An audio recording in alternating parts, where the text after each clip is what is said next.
Good morning, everybody, and welcome to the board meeting of NHS England. My name is Penny Dash, and I am chair of the board. Before we get going, we'll do a quick round of introductions of everyone who's here, so that anyone who is watching this online knows who we are.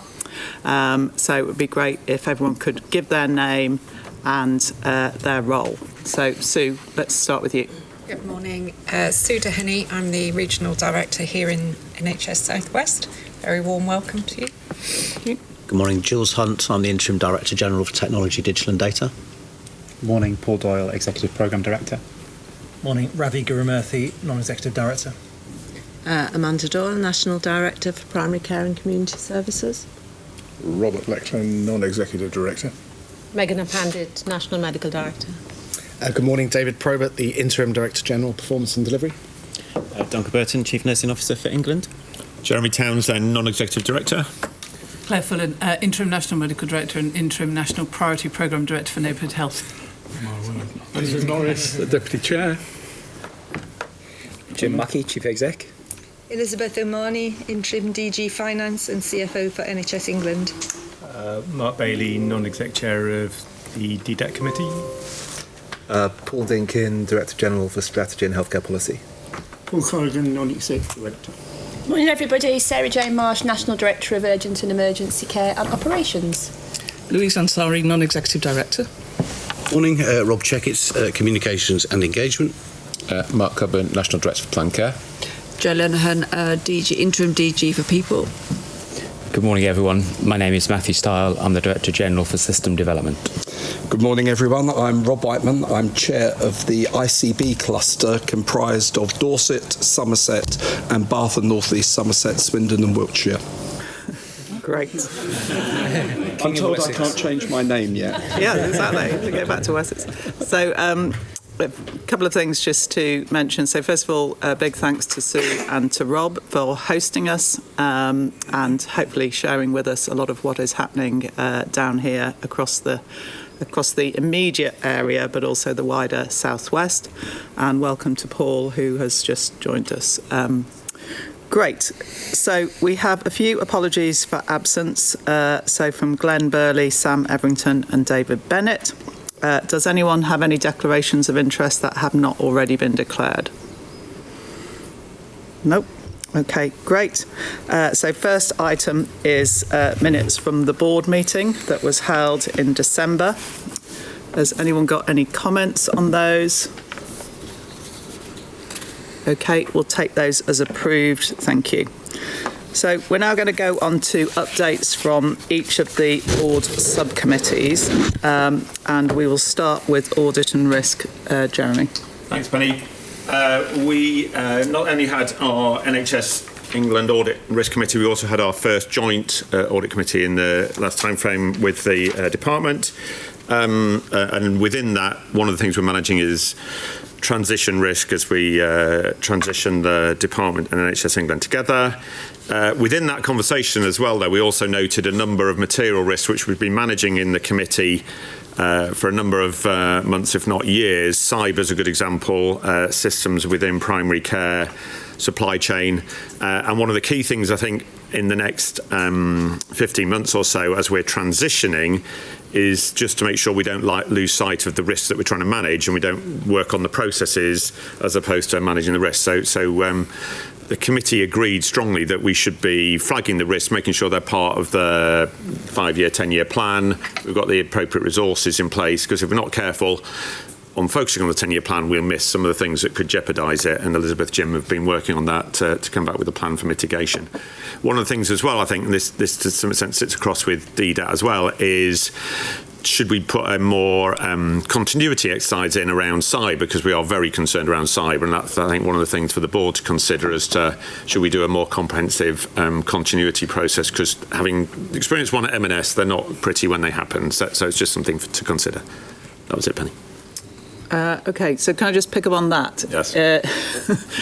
So consider means we might think about it, but is it a bit stronger than that? Well, my strong recommendation is, and I think the same with Mark, is that we should do it. Yeah. Okay. Yeah.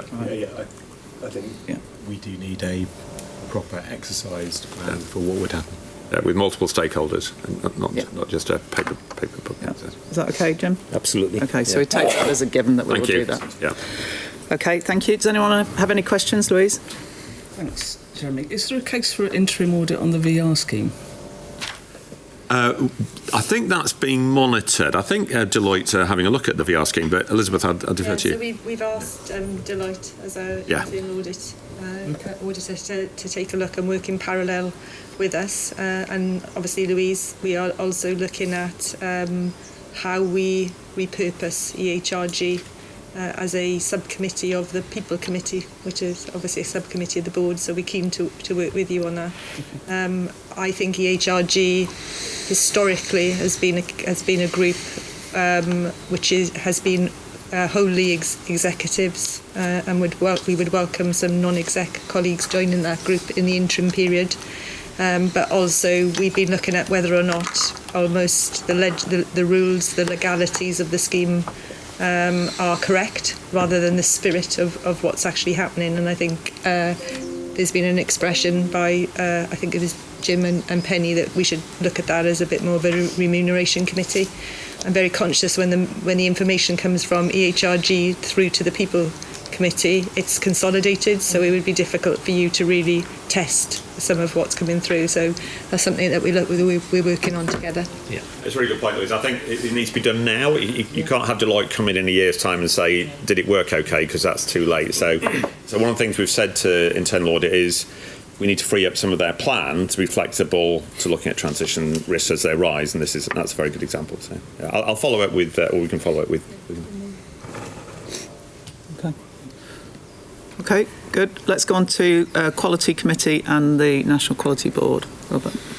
Yeah, so you've got notes of both, and Penny, you may want to comment on how we're going to bring these together going ahead. But from the Quality Committee, three things I would highlight, two, as it were, to celebrate, and one as a challenge. So on the GP access and unwanted variation, I think it's worth noting the improvement in access and patient satisfaction and improvement in hypertension detection, all of which are things are going in the right direction. Another one to celebrate, I think, is the MOS, the early warning scheme for maternity, which has been rolled out across the whole of the NHS remarkably rapidly, and I think it's a really good innovation. The mental health issue and out-of-area placements, it's a terrible patient experience and it's not eradicated yet. Numbers have come down and there's a real commitment to eliminate out-of-area placements by 2028, and it's really important that we do that because it's a disgrace as things stand at the moment. Okay. Megan, Claire, do you want to pick up on the National Quality Board? Thank you, Penny. So we had the National Quality Board in its refreshed form. It was the third meeting, and the board received updates on the quality strategy in its then draft, and provided feedback, which has been taken into account. Going forwards, there's going to be another 2 meetings before a final draft of the quality strategy is taken to the NQB. The NQB also supported the decision to have an MSF for children and young people, a modern service framework, and received updates on modern service frameworks for cardiovascular disease and sepsis, which are the first two, hoping to deliver those again at the end of March. Thank you. And Duncan, do you want to add anything or talk a bit more about the maternity data? Well, I think just to add on maternity, it's great we've gone live with the MOS. We've also launched the maternal care bundle in the last few weeks as well, and this week we've gone live with a inequalities dashboard, which is now available for trusts to be able to, it pulls together all of the kind of information that we already have on inequalities in maternity. So some really good progress that's been made in those areas. Yeah, so the only thing I'd say is what is feeling different is previously both the previous quality strategies and previous iterations of quality boards have been very hospital focused, and I think it feels completely different, and actually having had the deep dives at committee has been really helpful and really positive, and actually the changing in the reporting, so I think that's a real positive change. Yeah, I agree, and I think when we come on to the performance report we'll pick up on some of the primary care data as well. Shall I just mention and then open it up for questions? So there is duplication, obviously, across what the National Quality Board is doing and the Quality Committee of the Board of NHS England. But for governance and legal reasons, we can't fully merge those.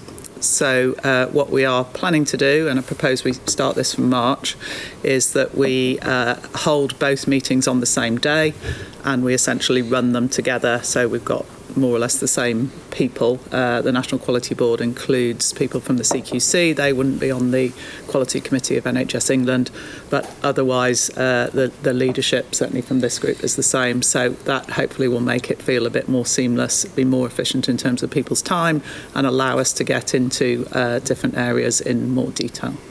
That's the plan. Andrew. So just going to go back to maternity. I think we agreed some time ago to do a deep dive on maternity, and I think given the kind of profile that it's got nationally, I think that would be good for the board to have oversight on. And secondly, with the MOS data, is there any chance of incorporating the headlines into the performance report? So there are some. So just to say, on the performance report, there are new measures that will be coming through on that. We've started collecting real-time information on some of the operational pressures in maternity services. We just need to make sure that we don't turn the MOS tool into a performance management, because actually we need trust to be owning this locally first. So, but I think what we could do is put some visibility on it when we do the deep dive with the board, and the measures that we're proposing to bring to the on the performance report. We just need to make sure the data quality on that is as it should be before it comes through to the performance pack. Okay, and we do need to accelerate getting that meeting in that we were going to organise. So that would be good. Okay, so I will move us on to the strategy committee, Paul. Yeah. So we had the second strategy committee meeting, the first that I joined. First thing we did was agree the terms of reference, which I was to summarise very briefly. I think number one, to make sure we have a committee that is focused on the future and where we're trying to get to, and number two, making sure that we've got real coherence and rigour in all of the various strands of work that are taking place across the organisation to help get us from here to there. With that in mind, practically that means the committee will be looking at work that is led both within the Strategy and Policy Directorate, but also bringing papers from other parts of the organisation where that feels like a good forum for discussion, and that we can make sure that that join-up is taking place. And also we'll be looking very much at live work, not just signing off pieces of work at the end. Linked to that, critically, that will mean that we'll be covering the sort of joint strategic agenda across both NHS England and the department. We'll have colleagues coming in presenting work, and we can make sure again that work is joined up by looking at it in that setting. And we do now have a very long pipeline of current and planned work that will be making its way through over the next months. We spent some time looking substantively at 2 or 3 areas. One, quality strategy I won't revisit because I think we've agreed it's going to go solely through the NQB in future. Second, children and young people strategy, really important piece of work. Started to look at some of the data around current challenges, changing nature of demand, fragmentation of services, and discussed a little bit the importance of cross-agency working as we finalise what we want to do in this space. And there's been some early discussions with colleagues from DFE to make sure that we're starting that conversation sufficiently early. And then finally, we also spoke about the centre-led commercial intervention approach, and just, again, revisiting that question of how we get right the balance between ensuring a degree of standardisation, but also some local enablement as well. Okay. I think it would be good for sort of full transparency if we brought next time a list of the different projects and where we think they are in both timing and sequencing and prioritisation, because I think it is, certainly I've found it quite helpful to see all of the breadth of thinking that is happening. Any questions for Paul?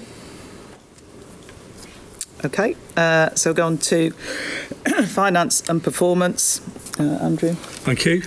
So we met on the 26th of January to consider one item, and that was the business case for £100 million investment for NHS Online, which when fully developed will hopefully treat around 8 million people on an outpatient basis.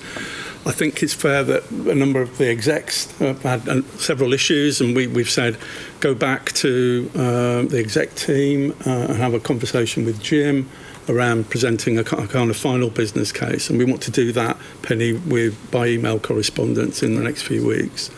But the committee supported proposals in principle. Okay. Very good initiative. Yeah.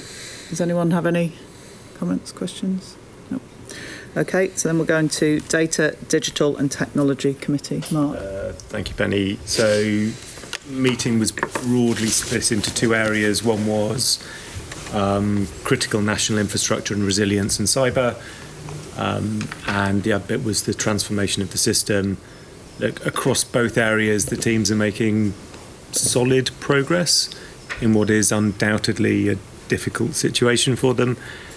I think most useful for this board is I think there were 4 themes that sort of came out repeatedly across the various papers. One, a transformation strategy directly linked to the 10-year plan clearly is underway, but it's currently at too early a stage to really build detailed technology against it. And I think we need to be mindful of not pushing too hard until we've got a really business-aligned strategy about what we're trying to do. 2, over time, the teams have become conditioned to silo working, and I think this culture is making cross-cutting initiatives, which I think are pretty fundamental to the 10-year plan, quite hard to deliver. And I think we need to be mindful of that and probably some interventions going forward. In terms of spending review and investment, I think there's a real need to prioritise a subset of the programmes which are now proven and have got really big benefits associated to them. I note later in this meeting, Elizabeth mentions Wayfinder, which in particular has massively outperformed. Very good for productivity, very good for patients, and I think we should extract those cases and really push them forward and get much more widespread adoption. And then finally, the recurring thing we've already talked about, which is on the other side of the restructuring that's happening, we need to make sure we've got the people and capability to actually deliver the plan. Yeah. Okay. Jules, anything you'd like to add? No. Okay. How frequently are you meeting? Is it every 2? We've probably every sort of 7 or 8 weeks. Yeah. Okay. Because it feels like maintaining the momentum and really pushing on all the things that you're talking about feels absolutely critical. Yeah. I think so. Now we've got a clearer view of what we need to do. Yeah. And is there anything else you need from us, people around the room? I think the first point about that really business-aligned view of the transformation strategy is probably the most important thing. Yeah, and just to add to that, Mark and I spoke the other day, and Jules and I yesterday as well. It feels like we're trying to do an awful lot with some huge investment. Some of the things we've done over recent years have kind of pulled against each other, but also are struggling a bit from the value for money, productivity impact perspective. I think the thing we've got to do is help Mark, Jules, other colleagues prioritise appropriately and make sure we're fully aligned with the operational imperatives that we've got. And that feels really hard because it's very hard to say, we'll not do that, we'll not do this will go later. But I think we are going to have to get into that territory because it's stretched very thin and it feels very disparate at times. Yeah. Paul? Yeah, just I think important to say the operating model as it evolves will help, but I think it's important that we don't wait for that.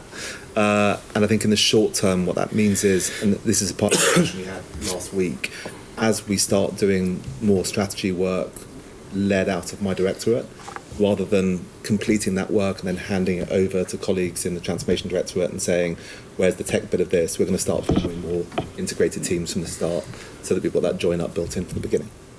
Listen. I would just echo that point. Yeah. So working with Jules and the team around and Megan on the modern service framework. So how do we build the tech into the service transformation up front and make sure we've got the incentives aligned? but it does mean it's reliant on individuals rather than a systematic way of doing it, and I think we need to think about how we do that a bit more, especially given the fact that so many people are dispersed across NHS England. They might actually not know what's going on. And then the other thing for me is when I look in the tech space, and I know we'll be talking about it this afternoon, there are obviously, and there's some in the productivity paper, some no regrets moves. So let's just pick those up and prioritise and really support the team to do it. So again, I think on the basis of transparency, it'd be good to have probably, because if we look at particularly quality, finance and performance, we pick those up now when we come onto the performance report and we have some data on them. I think in this space it'd be good to have a sort of high-level overview as to where we are, and bring it to this board very explicitly. Roughly, here's how we're managing to progress the big pieces of work. I think would be helpful to make sure, because it is about joining up across everybody. So to have everybody see that and make it a bit more visible, I think, to the rest of the country as well. Okay. Anything else anyone wants to raise? Okay, good. Thank you all very much. Thank you, everyone, for the work on those committees. Jim? Yeah, thanks, Penny. So it feels like a lot to talk about today. I'll go as quickly as I can because there is a lot to digest. First point I would make is when we met last time, colleagues remember we were looking at a very vertical rise in flu, looking forward into winter, industrial action. Everyone was very anxious about what that meant, and I think we saw a very, very positive public and staff response on flu that really adjusted the trajectory of flu and made everybody's lives better for the weeks that followed. The service did its usual management of industrial action very, very well, again maintaining very high levels of performance through that process, which also I think give us a decent chance of achieving our occupancy objective in the run into Christmas, which again, led by Sarah J and colleagues, has given us remarkably better performance on things like ambulance handovers and category 2 response times. Alongside that, there's an awful lot of subjective anecdotal reports of how much better it felt in that period in between Christmas and New Year. And a few of us have spoken to clinical colleagues and operational colleagues over recent weeks, which is all kind of reinforced that. And I think hopefully will give everybody heart of what can be achieved going forward. We're still clearly not at the levels of performance we want to be just yet, but there should be confidence in that. In that, we still do have an unacceptable position on corridor care in some places. So again, a few of us met with the Corridor Care Coalition last week and have agreed or in the process of agreeing a set of actions that will allow us to change gear and try to really motor on eradicating something that should never have been allowed to take place. And doing that with colleagues who've managed to do that in this last year or so as well. So I think a good example of sort of mixed picture, some really big strides forward, but still not where we want to be, but hopefully people can take confidence from that. You'll see through today progress as well on elective performance, GP satisfaction, those sorts of things as well. So lots of good things. It does feel at times when the NHS manages to achieve something, we then have an argument about how and whether it's real. And it's, so it's very draining for colleagues on the ground, and it's understandable. We all accept the challenge and stuff, but it would be really nice to be able to celebrate fantastic effort in the service when it's justified, and we will continue to try and do that, because I think, especially this last few months, you've really seen people digging in and pulling together and pulling out the stops and making some really big leaps, as we discussed in the Chief Exec's event last week as well. Not accepting we're not where we want to be, but really great progress. Also, well done, Mark and the team on the cancer strategy. So again, I think a good example of we're not where we want to be. We want to be very ambitious, but it has to be realistic. and very strong buy-in in the process as well. So I think that's a very difficult balance to strike in these sorts of processes, but well done. It looks like that's been struck well. We've now got to deliver it. So the hard bit ahead. And then a really good chief execs event last week where we talked a bit about ending the year well, starting next year, remembering we're in a multi-year planning process, but also how we're not going to get through what we want to get through with minor incremental changes. This is about finding ways of making some big leaps in this next period. Some justified challenges in that, and I think it's already been mentioned about we've got to broaden our sights beyond the hospital walls, and in our metrics, our discussion of quality, our discussion of performance, etc., in mental health and community services and various other things, but really great progress. Nearly finally, we have made an appointment for the leader of mental health services nationally. We're still going through the usual processes of approval, but hope to be able to announce that very soon, hopefully next week. And also, we're in the process of agreeing with a colleague to come and help us with the new hospitals programme that we do need help with in terms of driving forward some of the recommendations in the NEO report, but various other concerns we've got from the service. So very important, and again, hopefully we'll be able to say more about that in the next couple of weeks. Very, very finally then, so our staff started the day in Southampton Hospital today, who, if your colleagues are hopefully aware of this, had a massive fire at the weekend, evacuated around 500 patients in 40 minutes. So that's more than a normal DGH evacuated in 40 minutes. With a really terrible fire that ripped through the place, took an awful lot of stabilising on the day. Really, really fantastic response within the organisation. I've seen colleagues today who are still very much processing what happened, different stages of emotional response going on completely understandably. What was very palpable was the sense of spirit, the pulling together, the purpose, single purpose, care for the patients. I've heard stories today of colleagues running into the flames and into the smoke to rescue patients. It's really, really humbling experience. We've got some things we need to help them with today in terms of system response. We've still got a lot of patients in their system who can't be found beds within the damage that's being left, so we're going to need a bit of a push to get those, especially those that require care in a social care setting, to get where they need to be. So that'll be acted upon, and it will take time for them to recover, not just operationally but emotionally, psychologically, etc., etc. It is an organisation that we met recently because of its financial challenges and various other things. So I think today, really, really timely reminder that even when you've got these challenges, the NHS is at its best at these times, and a really fantastic example of what the NHS can do at these difficult times. We should never take that for granted. So just want to place on record acknowledgement of that, and thanks to the colleagues I've met today and others involved in that. It is really, really impressive, but they won't recover quickly without our help, and we've got a lot to do to support that. So I'll stop there, Penny, and happy to take any questions if there are any. Thank you, Jim. So I think first off, yes, we should all acknowledge and thank that work in Southampton. I think certainly when you were telling me about it on Monday, it was worse than I think came over in the news on Sunday night. And as you say, very, very impressive local response to that. I think also thanks to you and all of our exec colleagues for the work over the last couple of months.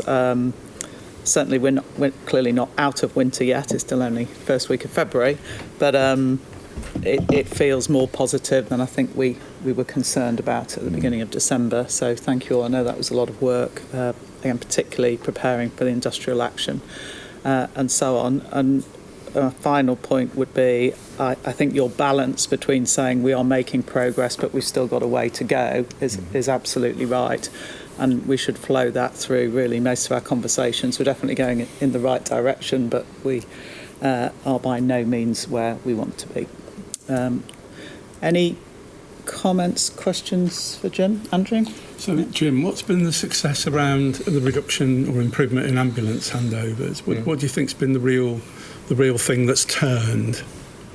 because we've struggled with this for several years now, and we've seen more improvement this winter than ever before, certainly in recent times. Sarah Jane. I'm happy to go, yeah. Just a real sense of ownership in the trusts, that if we don't offload people from ambulances, get them handed over, that we're not going to be able to get the ambulance back out into the community to help someone else. And almost all of the strategies that have worked really well have been where it's been really personalised to these are our patients, this is our community. Imagine if that is your auntie, brother, etc., that needs the ambulance, and we can't because they're stuck. So almost all is that. But there is the sort of leadership momentum. But sat behind that, we are starting to see, and fully accept everything that everybody said about gentle progress, but we are starting to see the return, I think, of more the sort of general clinical operational management skill of improving flow. So we are seeing organisations that are genuinely doing it through the pull out of the department, through into the wards, creating the space, some of these continuous flow models that we know work quite well. So it is it's underpinned by that, but it always starts with a decision from the board that we're not going to be an organisation that holds ambulances. And to go to Jim's point on corridors, it's a very similar thing there. It's quite easy to say it's a whole system issue and we've got all these things that we need to work through, but we heard at that 3 places that have eradicated it over the past few months, and it all started with a board decision that said that is not what we're going to have for our communities, and it's not going to be easy, and etc., but it's something that we're absolutely going to focus our attention on. Just finally, the other thing that's been different this winter, I think, is the general level of resilience has been stronger. So we have had bad days, there's no doubt about it. But in the past, if we've had a bad day, it's tended to rumble on to become a bad week, and then it, cascades. And so even where we've had a day where we've struggled, we've come back quickly. And on the extremes, the longest day we've had full stop for a category 2 response time has been just over 50 minutes, whereas in previous years our bad days have looked like approaching an hour and a half, as you know. So it's not just the averages that has improved, but we've really trimmed off on the extremes. But it is a huge leadership effort backed up by that process sort of redesign behind it. Okay, I'll take 2 questions from both David and Elizabeth. It was more of a response. I was going to say we're sitting in the southwest, and actually the performance of SWAST shouldn't go unnoted. I don't know if you want to say something, Sue. And actually, I live in the southwest, as many of you know. Suggest a bit of bias. No, look at the data, Penny. Look at the data.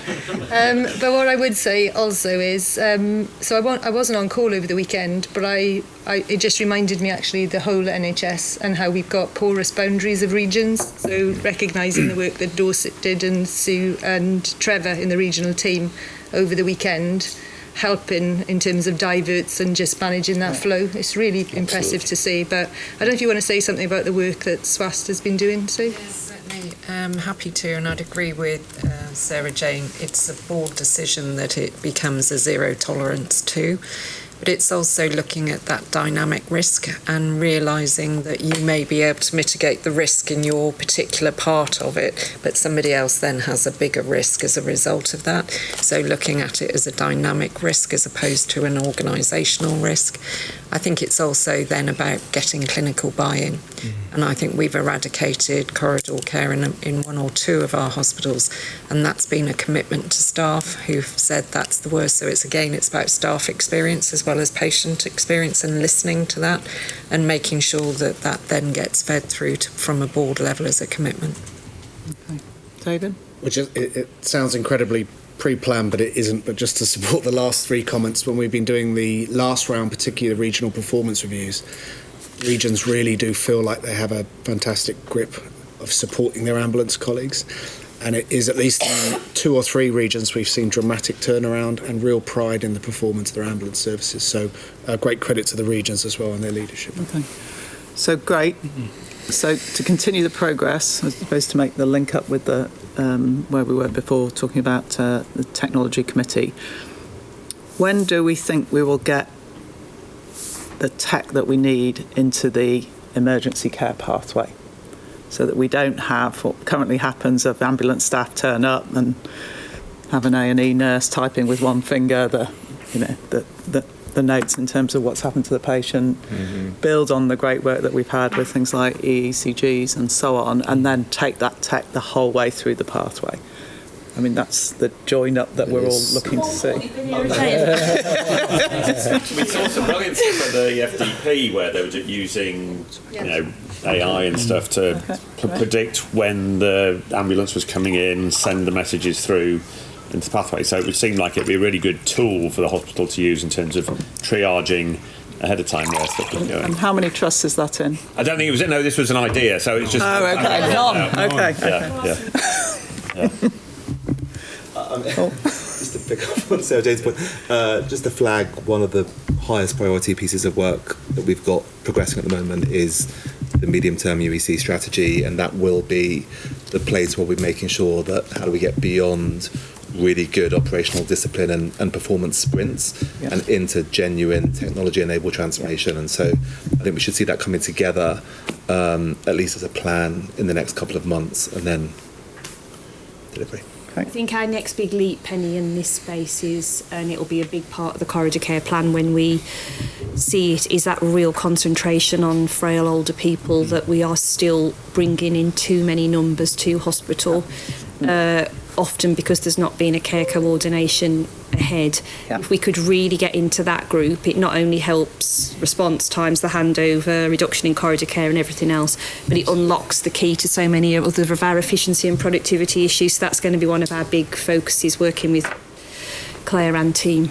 Yeah, and I was going to pick that up, so advance warning, David. I thought we said we would have that as one of our key performance metrics, is the rates of emergency admission of over 65s. It's not in there today, but I think we did say that we would be looking at that for the reasons that you say, Sarah Jane. Jim, do you want to come? Yeah, Jules, do you want to come in first, and then Jim, you could wrap up. Yeah, Jules. Penny, to your question, two pieces of technology which are in the spending review cases, which we hope to come forward into implementation. One is the benefits we'd get in urgent emergency care from ambient voice technology, how we can employ that onto ambulances, how that supports the handover at the front door of ED. The work being done where it's been deployed into ED creates a 15% plus gain in capacity, linked to what else can we do across the system in UEC, specifically on unified triage, and how do we use AI capabilities and specifically do that in the app to ensure patients are presenting in the right care settings. Yeah, that's into the plan for 26-27. Yeah, so to build on Elizabeth, I saw LAS are using AVT to fantastic effect, actually, in terms of capturing patient information. Really impressive what they were doing. Jim? So 2 points. The first point would be about join-ups and connections and all this, and we've got to, I think on the tech thing, also just be thinking about, in lots of discussions, we've had discussions about palliative care, end-of-life care. Yes, they had a really good session on frailty. We're talking about neighbourhoods, urgent care pathway. All these things are connected. And in the discussion yesterday on frailty, we got quite oddly deep into things like comprehensive geriatric assessment, which is a very robust process, still largely paper-driven, and can take our clinical staff ages to do. Yeah. So first of all, it can be automated, and secondly, it can be moved upstream. Thirdly, it can be moved out of hospital and be more proactive. So there's some stuff there that I think we just in all this stuff need to try and connect the big ideas of tech into the real life of what's going to make people's lives better and care better, etc. So that feels like we're starting to get there, but we're still a lot to do. Then the second thing was I did forget to mention the regional response and the Southampton thing. I think the southeast and southwest regions were absolutely fantastic as well. Really, our EPR arrangements are great on the Sarah. We're very well led, very well. I mean, frankly, we've had a lot of practice, sadly, but the way it kicked in over Sunday really rapidly, people mobilised. There were really large geographies. It was absolutely brilliant to see. So well done. Yeah, very good to hear. That's reassuring. So thank you. And hopefully we don't have to touch wood. Yeah. We're always ready. Okay, so let's move on to performance and delivery, David. Thank you, Chair. So, as always, thank you to my colleagues around the table who lead a number of the performance criteria which we're going to discuss now, and I'm sure will be able to help answer questions. And this brief summary that I'll give should be seen alongside all the comments we've given recently, all the way back to Robert referring to the Quality Committee where many of these points are relevant. After last board, we made 3 additional bits of information that were requested by the boards, which you'll see in the pack. So the international comparators of healthy life expectancy, the flu vaccination uptake by regions, healthcare workers, and finally the estimates of potentially avoidable A&E attendances and emergency admissions. And I note your comment, Penny, and I'll make sure that's included within the next pack. So what I would briefly do, if it's okay, is just highlight some of the improved areas of performance, some of which we've touched on, some of the more challenged areas from last month, and then just end with some of the key operational metrics from our last published set of data. So in terms of improved performance, we've touched on a number of these areas already, but pleasing to see the number of adult inpatients who have autistic or learning disability continue to decrease. Positive to see mental health bed days out of area, a point that was mentioned earlier, continue to decrease, actually nearly 10% when looked at similar performance levels last year. The percentage of patients conveyed to emergency departments by ambulances continue to decrease marginally, but it's important we're seeing that trend starting to fall down. And on particular clinical areas like diabetes care processes, we are seeing, against the 8 NICE recommended processes, continued improvement both for type 1 and type 2 diabetics. We mentioned earlier the continued improvement on the percentage of patients finding it easier to contact their general practitioner, and you'll see that figure is now up to just over 73%. We're continuing to see a decrease in children being prescribed antibiotics inappropriately, and we'll come on to pick up some of the other key operational areas as we move down. Very finally, on areas of success, the children and young people accessing NHS mental health services continues to rise, but I think in the theme that Jim said earlier, this is an area where we know we are seeing modest improvement, but we all know is an area where we are absolutely focused on continued improvement and dramatic delivery, which is something we need to do moving forward. And finally, a modest improvement again in community mental health access rate, which I think sits into the same theme that I was just mentioning. So a lot of other positive areas within the pack, but those are hopefully some of the highlight that cut across different care settings and affect our population in different ways. So there are a number of challenged areas where our performance has not improved, either against last month's performance, but more importantly, last year. And disappointing to see levels of cervical screening slightly decrease when compared against previous figures a couple of years ago. So it is an area, and we may well come on to talk about screening more generally, that we need to see a continued area of focus. MMR vaccine uptake, certainly compared to a couple of years ago, still stands now about 83%, which puts us outside of the recommended levels for a developed country.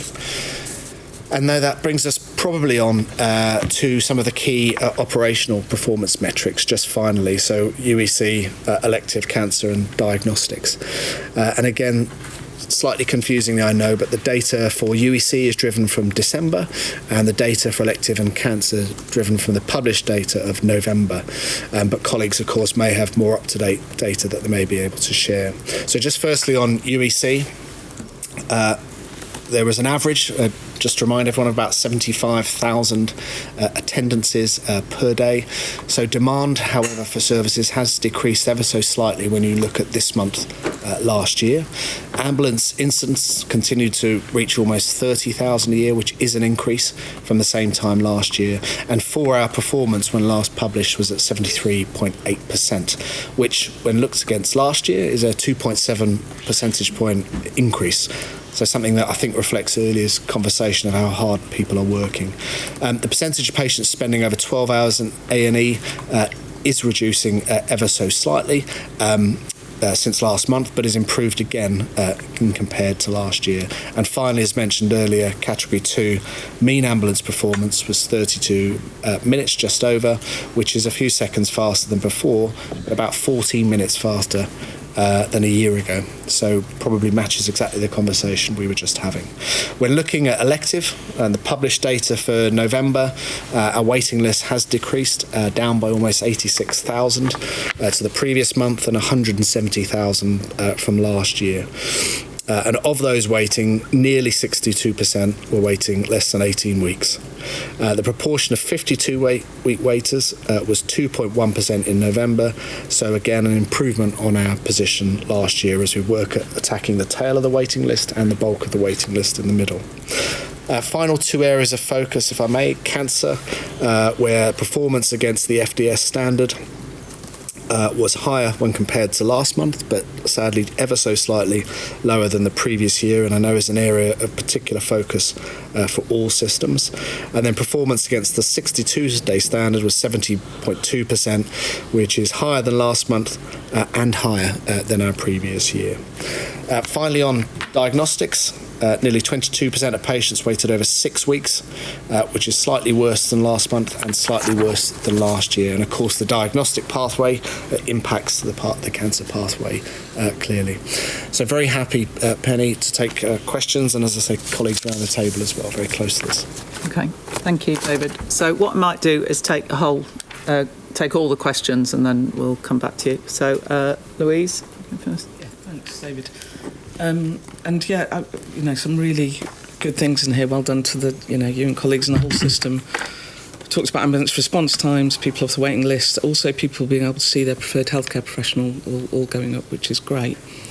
The bad news, obviously, is that healthy life expectancy is reducing, particularly for women. And if I look at, obviously, prevention's a key factor there, but if you also look at long-term condition management and things like the diabetes 8 care processes, I know you've talked about sustained improvement, but that's 1.2% higher than last year for type 1, 1.5% for type 2. And my question is really, how can we make more radical improvement in those care processes being delivered? Because I think that's probably one of the keys. Okay. Who wants to go? Jim? So one point on data. So I've been talking a lot about data recently. A lot of our data is not as reliable as it needs to be. So we'll take an action. We should come back with a paper at some point about what we're going to do about that. So, and I know lots of colleagues are working on it, but things like the SDEC coding and various other things do cause some wrinkles in our data. Second point, there is a lot more discussion now going on about quality, broadening the metrics as well, alongside the performance stuff. So I just feel like we've opened up an appetite a little bit here that it's going to, hopefully, it's going to take a bit to match. But the main point was at a trust level, when you're having this kind of discussion, it's easier to connect the curiosity and getting behind the numbers, because you can go and meet with staff, you can sit in complaints discussions, you can do walkabouts, those sorts of things. Not necessarily for today, but we need to think about how we as a board, as a national board, become more curious and try and get behind the data a bit more, because you do really feel quite a long way from it here. Are you sure? Yeah, absolutely. Okay, yeah. All right. You heard it Mostly here, when you're on holiday, Penny. But, so I've got Claire and then Duncan. So I want to make a comment, but do you want to pick up the diabetes bit at the end, Penny, or do that as we go through? Maybe pick it up at the end, David. But I was going to make a comment about, it was just to explain the importance of the reduction in the antibiotic use in children. So at the moment, that is our only metric that we've got that is a proxy for how we're doing against improving antimicrobial resistance, which is a massive threat globally. It's really positive. We've been stuck for a very long time, and actually over the last sort of few months, we've finally started to make progress. It is part of a much bigger picture about how we tackle infections. We had the CMO report recently, and I think it ties in particularly with our some of the other bits that are going on. So the CMO highlighted that we're not treating infections as well in older people, and we're underplaying the significance of older people when they get infections. So it was just, we've got the MSF for sepsis coming out. I think it's actually how we start to view infections as a more important marker of how we're doing collectively as part of the quality report, and it's putting the vaccines and prevention bit in with the prescribing, and we need to think more about hospital prescribing because that's now got stuck. Okay, really good point. So let's more just log that as something that we come back to. Okay, Ravi? Oh, sorry, I jumped over Duncan, so I'll go Duncan, then Ravi. Well, that leads in quite nicely, actually, because I was going to raise the issue about vaccines, because it's terrible that we've lost our measles status on this, and I did want to just put a plug in for the fact that we've now got the Pathfinders Health Visit in with vaccines going on, and perhaps at some point we should bring that back to the board for some visibility, and perhaps about what more we're doing on vaccines, because I think it's so critical. And then the second point, and I guess in the vein of being curious, adult inpatients with a learning disability has been quite static and it's starting to come down now. What are we doing differently? And I guess because this has been so problematic for so long, what else do we need to do to really drive this down even further? Okay, great. Ravi, and then Amanda. There are some welcome improvements in elective care. I'm just wondering whether it's your view that we just have to accept that it will be incremental and we will get progress, or whether there's a line of sight to sort of increasing the rate of improvement. Okay, that's good. Amanda? Just to come back on a couple of the points, we have taken action on some of the things that are flagging here, so particularly children's vaccination rates, but also the all-8 diabetes processes, to strengthen the focus on that within the GP contract. I can't talk about detail because it's not in the public domain for another couple of weeks, but we've noted it and acted. Okay. Did you have a question, Andrew? Yeah, just one point, just to build on Louise's point around life expectancy. I mean, it's disappointing to see it reducing the way it has, but have we plotted the key elements of the 10-year plan and what that's going to do in terms of life expectancy? Because this should hit the bottom and then move back up again, I hope, into a better space. Because we have lost nearly 2 years of life expectancy, which is a hell of a lot, really, especially for people getting quite close. You're doing well to still be here. There'll be cohorts that are even worse. There are, and that's the concern, is the inequalities as well. Okay, so let me try and summarise. So first off, which is we don't need to respond to, but I think we do need to put on record, is when you look through the breadth of this data, the timing of many of the metrics is very different. Because things like life expectancy you've got to look at over 10 years. Other things we're looking at over the last few weeks and last few months. And I think we perhaps just need to acknowledge that a little bit more up front, is the first one. Secondly is, and we have all been speaking about this for quite a while, we have loads of data, which is fantastic, and we do probably need to be using things like FDP a bit more to do the summarising up, going down into the more detail, and just think through how we bring that back to different board committees and to this board. And then the third bit is your point, Jim, that in some areas I think we do have some nervousness about data quality, and that needs to be an action really to get better and better. And I think particularly as the technology gets better, then the accuracy of the data should get better as well. So those are more observations. I think, great conversation today, which is really your system bit and the curiosity bit at a system level, which is absolutely what we should be doing, and of course ICBs should be doing. So we also need to see a lot of this data flowing through the ICBs, is really summarised by that discussion about life expectancy, because that's ultimately what we're here for, is to improve health and well-being and quality of life. So we need quality of life measures alongside life expectancy measures. So that years of life lived in good health, I think, is a really good measure, which we should also be looking at, but would be going down as well. But we should be looking at that. And then really, as you said, Andrew, I think thinking through, well, what are the drivers of that? So primary prevention, absolutely. And while a lot of that is out with our direct remit, we don't have much in here on obesity rates, for example. So maybe we should be looking at that, even though we recognise we need broader system partners to work on that. But absolutely, vaccination and screening we need, and people have said we should do a bit more focus on that, absolutely. I'm with, as others have said, the most concerning one for me continues to be secondary prevention. It's completely within our gift. We hold the contracts with the GPs, and I don't think that we can say it's good to have less than 40% of people with type 1 diabetes having regular checks. I mean, that's after we take out exceptions, after we take out the exceptions of the hard-to-reach people. I mean, that's stacking up a future of real ill health and early mortality, so not good. And then also, I still think we need a bit more on effectiveness throughout the system. I know we've got some measures, but in hospitals we've got nothing in here. All the things that were in the Darcy investigation on door-to-needle times, outcomes from stroke care and so on, I think we as a board need to be seeing a bit more of that, because ultimately those three is what will contribute to life expectancy. So as you say, Andrew, we need to be able to see that. So I think if you could talk a bit about that, David, that would be good. If you could talk about the adults with learning disabilities that Duncan raised and what we think is working. Are we on a good progress there? That would be helpful. I'd like to pick up community weights. Those are not good. We don't really talk about it that much. We know we've got some big productivity challenges there. How are we going to get into that? I was disappointed to see sickness absence is up. When we've got a big focus on trying to get it down. So what are we doing on that?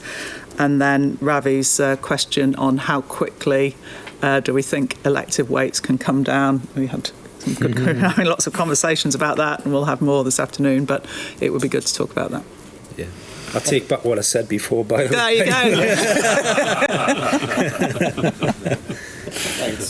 Thanks, Penny. So, firstly, on all the comments from you and colleagues, we'll adapt, obviously, the report appropriately, conscious of managing size and bulk and wood for the trees. But I think that your comments, particularly around effectiveness and secondary prevention, are key. I should have said, by the way, at the outset, it's way better than it was a year ago. So thank you for doing that. Absolutely. And a big thank you to Paul Doyle and all his colleagues who have pulled this together.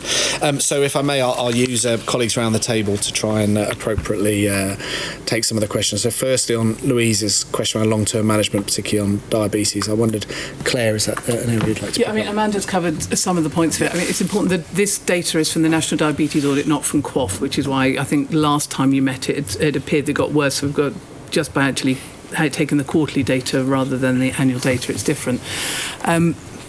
We've got the modern service framework that's coming out, and we've got the discussion later on this afternoon about neighbourhoods, and one of the things that neighbourhoods will do and has to do is improve the management of long-term conditions and multiple long-term conditions. I think the modern service framework will show us that case finding of hypertension will be one of the things that will have the biggest impact on improving life expectancy as well as improving outcomes. So we need to think about how we manage long-term conditions differently, about how secondary care works differently with primary care, and actually also how we do the outreach into those people that need it. But it's, I completely agree with you, we've got a lot more to do, but the focus should be diabetes and should be hypertension. Thanks, Claire. And unless any of my medical director colleagues want to comment, just thinking with Duncan there, the question around learning disability in adult inpatients, we may bring that back just to have a broader comment, unless there's any colleagues that wish to add on that at the moment. So then, to Ravi's point around elective care, Mark, I wonder if you'd pick that up. Yeah, so good question, and obviously we've got a conversation a bit later on about some of the transformation efforts that are going in, notably that will be starting next year. So big thing that we're focused on is about outpatients.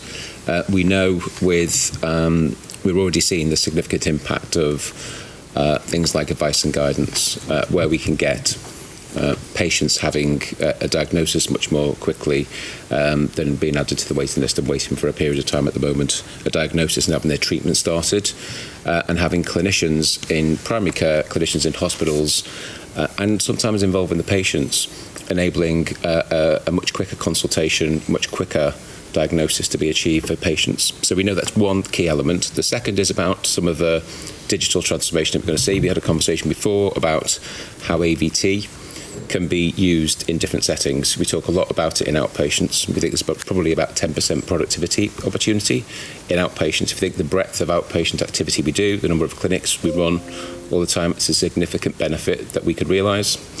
That's just one element of the transformation with digital. And then the massive shift with neighbourhoods, I think, gives us an opportunity both to avoid patients being referred into hospital in the first instance for outpatients, still getting the treatment they need, the diagnosis that's really pivotal to their course of treatment, but doing that in a setting that's close to the home. And we also, final bit, we talk a lot about how we're going to, we have done for a number of years, how we're going to reduce the number of follow-up patients that we have come into hospitals for follow-up appointments. It doesn't mean that we don't have oversight and visibility of patients' condition, but we want to involve patients more closely in the care and have a more neighbourhood-led model to continue the follow-up care for patients when it's warranted. I'd just add to that as well. So Mark's team, Ravi, are doing a bit of analysis this week on the organisations that have made big, like double-digit percentage movements on RTT, all this size. And we think we understand broadly what's going on, but we don't fully understand them. As soon as we can understand that better, we've got a better chance of industrialising it. Because it is there's a good bunch, isn't there? We shared them with Chief Execs last week, 20-odd organisations that have really broken the whole, this is 1%, 2%, 20, 30% movements on some of the metrics, which I think is where the game is. So I think we'll come back to that as a key point.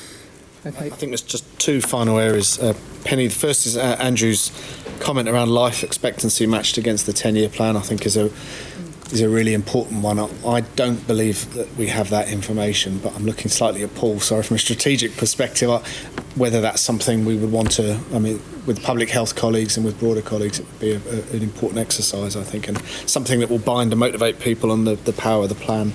And then finally, just on community weights, and this is an area we focus on increasingly at the performance reviews with regions now. So it isn't something that's hidden, it's something that we see and we challenge on, and there has been some good progress. But Amanda, I don't know if you want to maybe summarise a bit some of the broader progress that you're seeing. In GPX, community weights. Yeah. So the issue with community weights, it's never before been a target, and so it hasn't had the focus that some of the longer weights have had. It has continued to go up. When you break it down, there's an issue that systems have the capacity to tackle and has been put into the medium-term planning guidance this year around tackling musculoskeletal service community weights, but there's a much, much more challenging issue around community paediatrics and neurodiversity assessments for children, and that's where the bulk of the extremely long waiters, but also the rise. We did ask systems last year for plans to take the longest waiters out. With the odd exception, people were universally unsuccessful in that. We've put a tighter ask in the planning guidance this year, but it is a challenge that stretches across. It's not just a money challenge, it's a workforce and a pathway redesign challenge.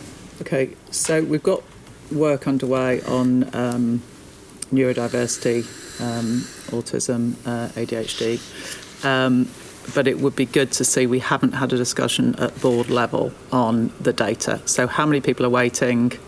What are the conditions they're waiting for? How many staff are there? What's the productivity and all of that within community? I think we need to get into that and look at that. So we can bring that back to a future meeting. And then sickness, absence was the other one. Yes. Conscious, Joe, I don't know whether you'd like to give any thoughts on sickness absence. Yes, the data has slightly risen. I mean, in the 10-year workforce plan, we said we'd reduce it over the next 10 years down to 4.1%. So we're looking for 1% reduction. So I think your point about tracking it against.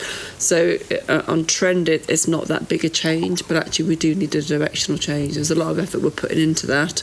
It was a key target in the planning guidance to sort of make sure that people were given that attention, because poor sickness and absence, as well as being bad for staff, that drives bank and agency, which you're also trying to reduce. So it's connected, as Andrew knows, to lots of other things. So I think we just need to look at whether that is actually a seasonal blip, because it comes around a lot. So it's not that whole thing on a month-by-month basis. But if that continues, we need to. It was September 25 was higher than August 24. Yeah, I know. So I was trying to do it, but and there might be variations as well. And I need to see what's beneath that, geographically as well. Okay. Through our EPEG, which is our efficiency and productivity group, we're doing with Joe's team a deep dive into staffing, to be honest, so that it is temporary staffing, substantive staffing, sickness. We're also looking at accrued annual leave that we can see that's been going up as well, probably related to industrial action. So just looking at the kind of those underlying factors that might have impact on this trend of sickness. Okay, and I know we're going to come back to that in finance and productivity in a minute. Megna? Thank you. I think it would be great to see it split by short-term sickness and long-term sickness, because the conditions causing those are different, and therefore the management strategies are different for different groups in the workforce. I think we'd be able to tackle it better if we did that. Yeah, and we could look at professions. Should we bring back a deeper dive on this? I think it's so crucial to lots of things. You know, so for nursing, even if we had a 1% reduction in sickness and absence, we'd get 3,500 extra nurses a year. So it's connected to so much of our work. It's one of those key indicators. Yeah. And if we look against the 10-year workforce plan as how we're doing against trend, that'd be really good. Okay, good. So thank you, David, and I think that gives us some key areas for focus over the next couple of months.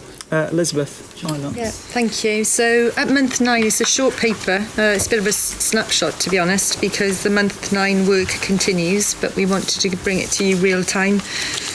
We, as an NHS, you'll see in the paper, financially we're broadly balanced, both year to date and forecast outturn. So a small overspend year to date of 40 million. It's about 0.03% actually of our year to date allocation, and then a small underspend actually on a forecast basis. So a very strong position to be in at this stage of the year. I have to be honest, it's been a bumpy month 9. We always said at month 9 we'd have some bumps in the road, and we've definitely had those. But today we have 17 systems and 61% of providers that are delivering in line with their plans. Comparative to, if you compare that to this time last year, that would have only been 4 systems. So it feels like we've still got a grip. System level overspends, you'll see in the paper, account for about 445 million, and mainly this is reflective of slippage against efficiency plans and increased workforce costs in a very unplanned way. I'll come back to that.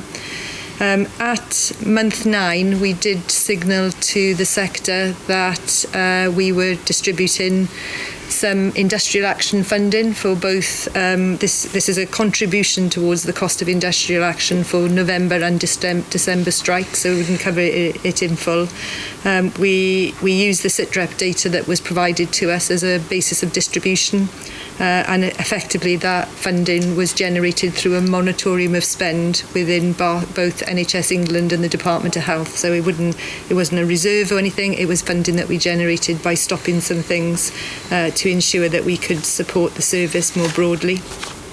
And then at month 9, in terms of the forecast position, which is the topic that we are particularly looking at the moment, you'll see that 13 systems are currently not on track to receive DSF in line with the final quarter of the year.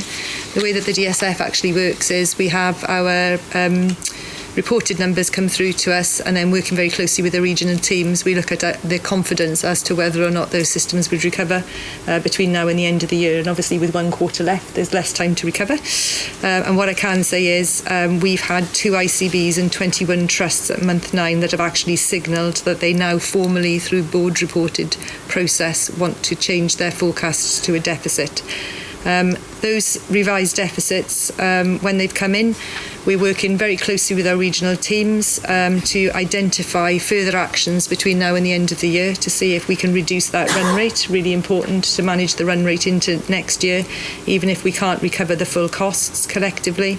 I've engaged with all of the boards, and I've used our productivity packs and our improvement packs to signal where I think there could be areas of opportunity in the short term, and just re-emphasising there's still quite a lot to go at. What we're not going to do, because it's February, is we're not going to sit back and just wait for this to happen. This is all about now making sure we get a grip of the run rate in those organisations. So we'll continue to work closely with those systems, but needless to say, other than one system, the forecasts that came in, they were something that we were working very closely with system partners and trusts on, so they weren't a surprise to us as such. One system's forecast has come in at a higher level than we anticipated, and the team are in there today. Actually, I'm getting a regular update. That particular system has had a 3,000 person headcount increase in the last 3 years in the acute sector, and needless to say, the letters that they wrote to me. And with activity? And the activity is the cost-weighted activity. I'm trying to work it out as we sit here at the moment, Penny, but it's nothing like that. So there's quite a lot to go at. Our benchmarking pack suggests they've got £380 million worth of opportunities, just the things that we are looking at in that single system. So we are looking forward to working with them closely and helping them with a smile, of course. But no board, no system wants to find themselves in this place at this stage of the year. So we've got to respect that as well. But what I can say is, because of the work we've done around tighter financial controls within NHS England and the Department of Health and the moratorium of spend, we've got some underspends in non-delegated specialist commissioning. So all of these things are not budgets that would have impacted on the service. In aggregate, we are still on track to deliver a balanced plan for this year. So I feel reasonably confident. And as I say, even those systems that have gone off plan at month 9, they're engaging really proactively. So I'm pleased to see that. The only bit there, Elizabeth, in what you say is, of course, that's after deficit support funding. Yeah. So we are propping up a number of systems, as Jim says, they are spending other people's money to some quite high degree in some areas. Yeah. I'm sure Rob is delighted that Dorset is at the bottom of this table, so well done, Dorset. Yeah, Dorset have done exceptionally well, actually. Really, really well. Okay, so I've got Andrew, Jeremy and Louise to come in. So Elizabeth, what happens if this year you withdraw deficit support? You mentioned there are 13 systems affected. That makes next year's kind of starting position worse. So are you expecting to see a full recovery next year where you've got systems in significant deficit as a result of not hitting their target?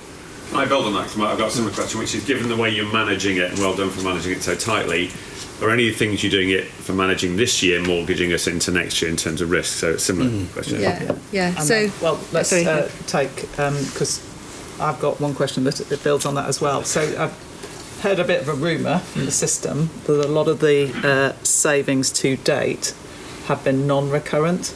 So Right. they're not really productivity improvements, they're more cost cuts. So what's your sense of the balance between non-recurrent and recurrent savings? Louise? So I think you're doing a fantastic job, Elizabeth, in supporting the systems, but I'm also a bit worried about some of the choices that they're making in terms of patient care. So it'd be good if there is some kind of transparency to be given on any choices that are being made across all systems, on changes in services that are being offered, rather than the kind of longer-term productivity and efficiency gains. That would be good.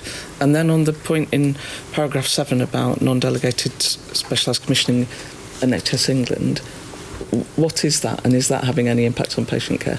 Yeah, okay. To go. So coming to F&P committee in pretty soon will be a conversation about the unearned DSF. Clearly there's some choices to make. In one of the organisations that actually has gone off forecast at the year end, actually wrote to me and said the reason that they'd gone off was because of DSF, and I said we've always said it was conditional on you deliver your plan and you earn it. There's quite a number of systems that are delivering this year without any DSF. So we are trying to make sure that whatever our next step is feels fair and balanced.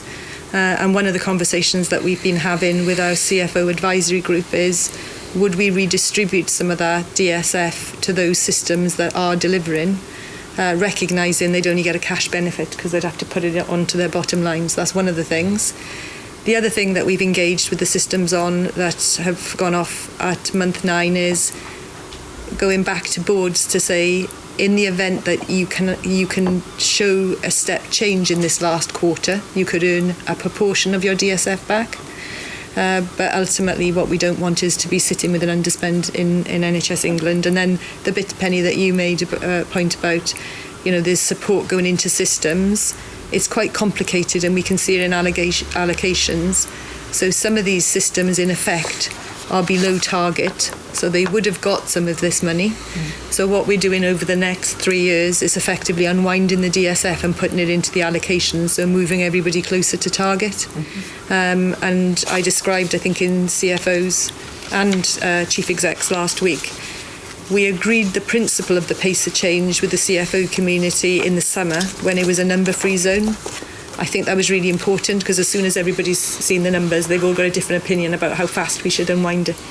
So we've taken that approach, but there is quite a lot of noise of people saying, well, if I had, now that it's so transparent, if I had my full allocation and I moved, which we know never happens and has never happened in history, then I wouldn't have to do this pace of recovery.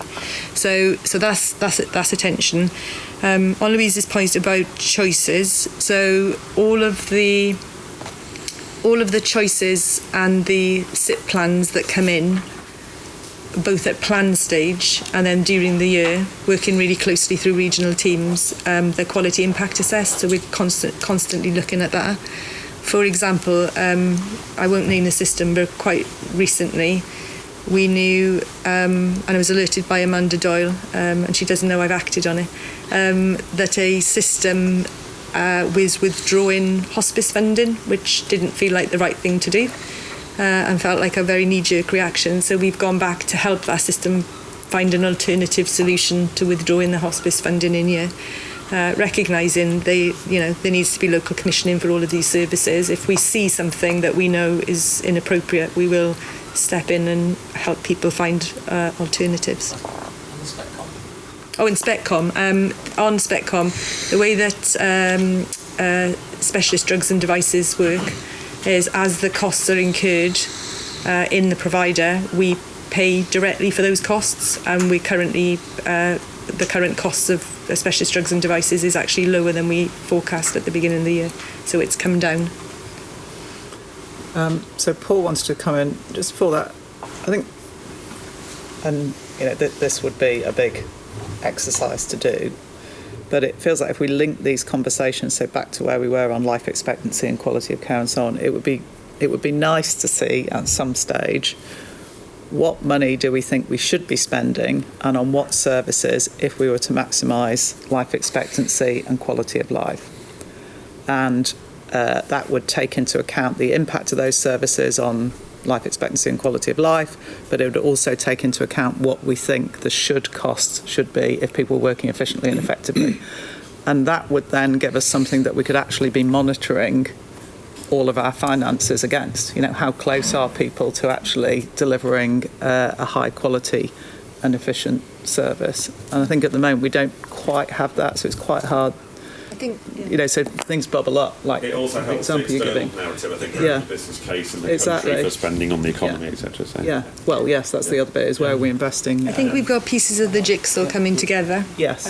Paul and I have been talking about it. I was about to say, I think over the next months we're going to be putting exactly that together. Great. I think we will need, this goes back to not just year on year, but 10-year plan delivery. Yeah.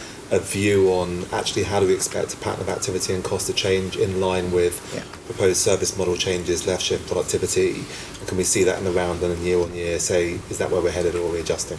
Yeah.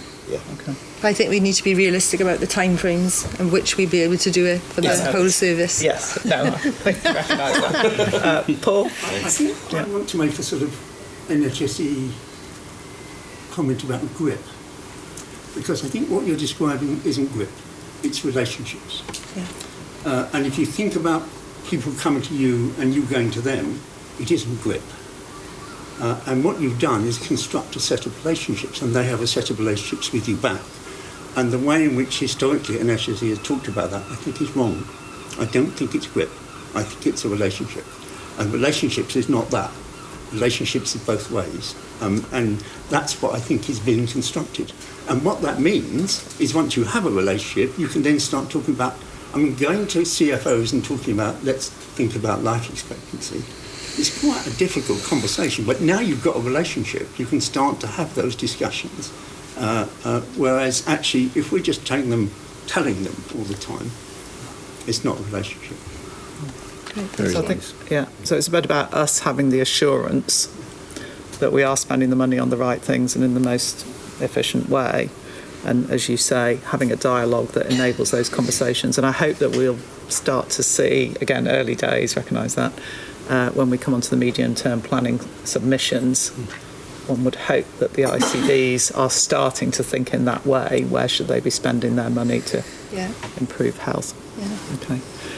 and then we'll. I mean, this leads nicely onto the productivity and improvement bit. So, I was just going to mention something we've talked about quite a lot in the development of the quality strategy, which is it all starts from value-based commissioning. Absolutely. How do we determine what value is at that point? And it's going to be different for different systems. And if we get that right, everything that follows on from there is actually going to be better. Exactly. So the quality strategy will almost set that out, hopefully, or some of it. Set us in the right direction. Good. Okay. And we've got an all CFO gathering again coming up in February, and Jeremy and Mark are coming along. So a number of CFOs have asked me about the roles of the board and the type of relationship you'd want with an ed and what could be offered. Mark keeps asking me at one of these meetings, so how is it happening? So I thought he could come to the troops and ask them. Take your laptop. Very good. Productivity? Yeah, so I've had more feedback on this paper than I did on the finance one. So clearly we need to think about how we write our papers as well. But headlines to draw out, I suppose. So what would I say? So productivity performance really encouraging, not complacent. In the acute sector, 2.7% improvement for 24-25 as a whole, and then in the first half of 25-26, similar levels. And further improvements within the non-acute sector. So we are well placed, I guess, from a Treasury target perspective in our SR, where we have got we're asked to do 2% productivity per annum for a 3-year period. Critically, this trajectory would actually get us to a place where we close the COVID productivity gap. So we return to an NHS, which would be pre-pandemic productivity levels. Penny's going to say in a minute. The next, by the end of the SR. Okay. Penny's now going to say that's not fast enough, and we know that. But what we're doing is we're looking at this through 3 phases of productivity, and a lot of conversation that we'll have this afternoon. We're phase 1, which we're almost in. So for 26-27 is quite operational and clinical improvement, and the work that we're doing with Sarah Jane and Mark. So we're looking at it on that time horizon. What I did want to note is through the SR period, the NHS had quite a lot of challenge as to whether or not 2% was it far high enough. And we had a lot of engagement through the summer months to demonstrate why this did feel like a shift. And what I would say is if you compare us to what's happening and what's happening across the wider economy at 0.8% over this period, it looks like we are challenging ourselves. Now, we will always challenge ourselves to go further and faster, of course, but good progress there. And then within the report, we've mentioned, the Wayfinder and the Dora AI examples, which just bring this to life. Through the EPEG group, which is an efficiency and productivity group, which is multidisciplinary across NHS England. Brilliant conversations from people in many of the execs teams. The execs come along as well. But when the conversation gets really heated, and it feels to me it's whenever we're talking about the patient journey, so we're trying to bring that through a lot more in our conversations. But what you can see is across 25-26, length of stay is falling across our bed base. You can see we're doing more same-day care, avoiding overnight stays, which is a lot of the work that Sarah Jane has been pushing us on, and then very large reductions in temporary staffing. And at the Chief Exec's event last week, I put up a slide, and it was fantastic actually to see some of those numbers. Quite often people say, oh, you're taking out the cost, but does that mean it impacts on performance? And increasingly we can point to the examples where there are some organisations where they've been challenged for quite a long time and they really are doing it all. So it's an improvement trajectory and they're not quite there, but really something to celebrate. And we've had a lot of feedback about that, didn't we, Jim, in terms of the way the presentations went. So not complacent, as I say.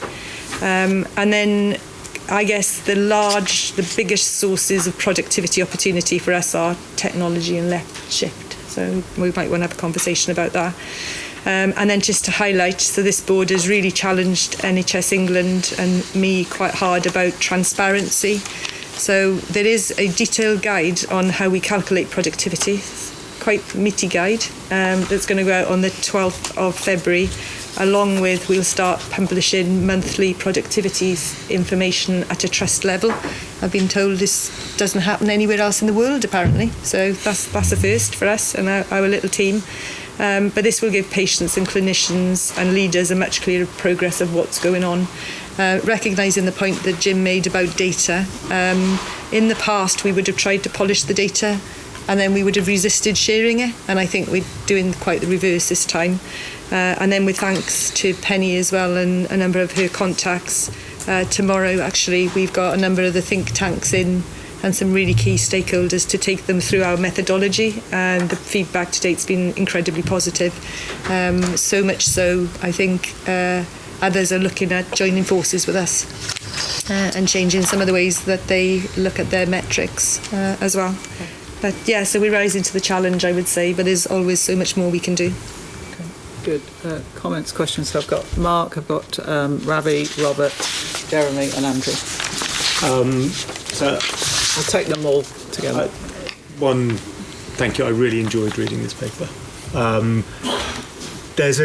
So when you think of productivity, there's always two elements to it. One, there's operational day-to-day incremental improvement, which is clearly flowing through the system, and I don't think there's any denial that the numbers you're showing over the last 2 years and looking forward are really good. There's a brilliant sentence in paragraph 17 about pushing the frontier. And I wondered, is there a way of capturing what pushing the frontier means in actual numbers we could understand, whether it's treatments per doctor, which we could keep coming back to, because at the moment I'm not sure we can quite imagine the scale of what pushing the frontier means. And without that sort of leap in imagination, it's then quite hard to push the reorganisation of the system to get there. Yeah, great point. Ravi? It sort of follows on from that. In paragraph 20, you talk about Wayfinder being particularly significant in terms of how effective it is, and also just getting people connected to the NHS app sees a 2.5% to 3% improvement in waiting lists. But my question on both those is, what is our approach to driving adoption on the things that we are very, very convinced are scalable, and how can we just go gangbusters on that? Because that's the fastest route to improvement this year. And then similarly, on the frontier, on pushing the frontier, what is our way of managing the portfolio of bets on frontier innovations? Okay, Robert? Yeah, I think it's a great paper too, and it's encouraging. I just wanted to emphasise what you say in paragraph 19, start of the technology section, and it's picking up something that Mark reported back from the data committee.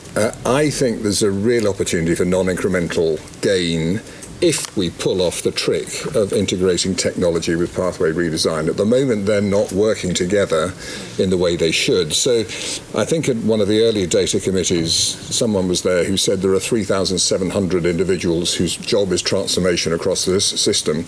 I just don't know who they are, what they're doing, and have they got the capacity? Because if we are going to get non-incremental change, it totally depends on radical pathway redesign with the technology in the conversation in the room, and I'm not convinced yet that it's actually happening.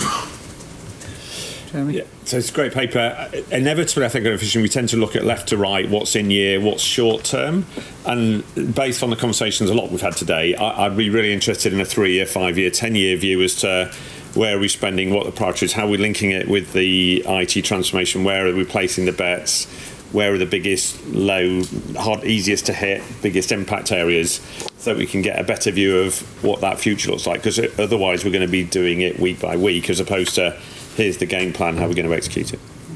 Andrew? So my point's around creating the right incentives for follow-up appointments going forward, and how are we going to kind of cover the fixed costs that providers are stranded with. So from memory, a third of a typical DGH income is outpatients. So it's a big chunk of cash. And I think creating the right incentives so that organisations don't feel disadvantaged if they run with this at pace with clinicians is really, really important. And striking that balance around what you're going to do with the fixed costs element that are stranded there, I think a really, really important dimension to the potential success of this. Yeah. Because it's big money. So I think, well, let me put these out, because I think it's actually for the two of you to respond to it, drawing on lots of friends around the room. But the first big question is the what. What is it that we think is actually going to drive the productivity? And we have been asking that in different ways for a while and linking it to the 10-year plan. And I think we really do need to see that, because otherwise it's quite hard to interpret the data, really. So in some ways a 7% improvement in mental health looks good, but if we think the opportunity is 20% within the current operating model, then we've still got a way to go. If we think it's 30% by using tech, then that starts to tell us where we should be focusing. So, and I think on all of these, it's a mixture of ops plus tech. So starting to sort of set that out would be in all the different areas would be good, because then we know where we need to focus. And the bit about Ravi's point, what's scalable, what can we do quite quickly, what will take us 3 years, 5 years, 10 years, as Jeremy said. So that's all on the what. And then the second bit is on the how. And I think this is the bit where I think we don't see the link to the next paper on the improvement paper. What is our improvement approach, both in terms of the operational improvement, but the tech transformation that sits alongside that. And then as part of that, what are the incentives for change? And where we know we'll have specific challenges, such as around the fixed costs, what are very specific things that we will do to support that? So maybe you and Paul can... Yeah, shall I start? So there is we've got, which we can share with the board, I went through it again last night, quite a meaty pack around... I've got a piece of paper here that kind of the 3 phases of the productivity plan. I know we've talked to Penny about it, but effectively is showing like years 1 and 2, and the things in year 1 and 2 are things you'd all recognise, actually, and there's no big shakes or surprises, but there's quite a lot of opportunity to reduce variation in there. Lots of workforce initiatives, more banking agency, job planning, all of the things that we've talked about, which we haven't done to date very successfully. And quite a bit as well on medicine's value and commercial opportunities. That's kind of the year 1. And then as we move on, then we do get into the new tech and the left shift, which is why I referenced earlier about the kind of your wayfarers and wayfinders, and Dora. Those are the kind of the no regret moves that you mentioned, Ravi, that we know that they work. So working with Jules and the team in a confined limited amount of resource, how do we prioritise the things that we know work?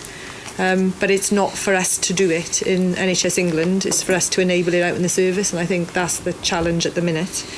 So I think there's quite a bit there. On the frontier shifts then, the way I think about it, but we haven't had this broader conversation, for me it's when I'm working with Joe and Penny on the 10-year workforce plan, it's the new workforce models that we're describing. When we're working on neighbourhood health and some of the archetypes, it's the moving care from hospital and redesigning services.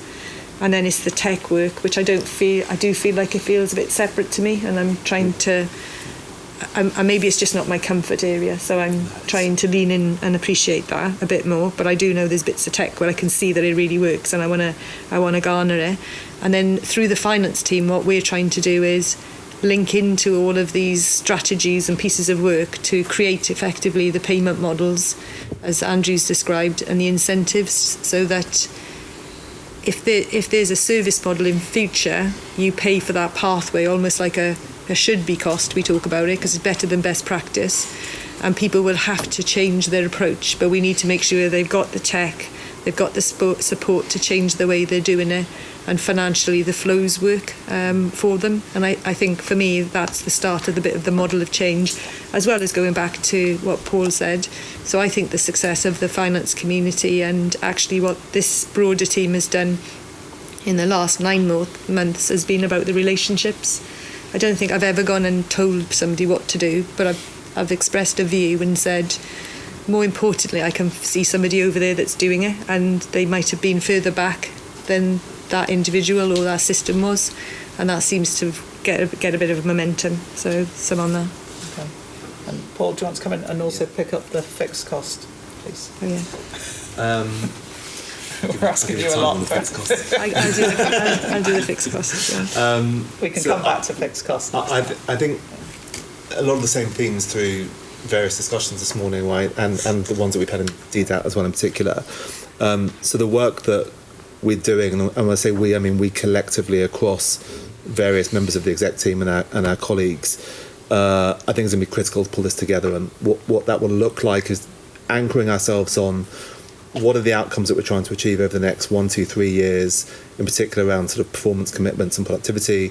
What are the longer term outcome commitments that we're trying to get to in terms of genuine increases and reductions in inequality around healthy life expectancy.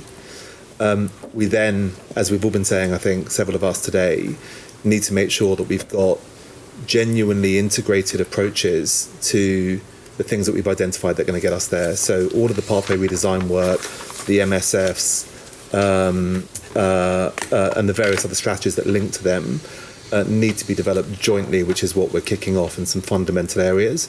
And we need to be able to describe through that work what the combination of left shift and productivity releasing benefits we're going to achieve, some of which in the near term will be fairly incremental, and as we get further out should be, I think, genuinely accelerated.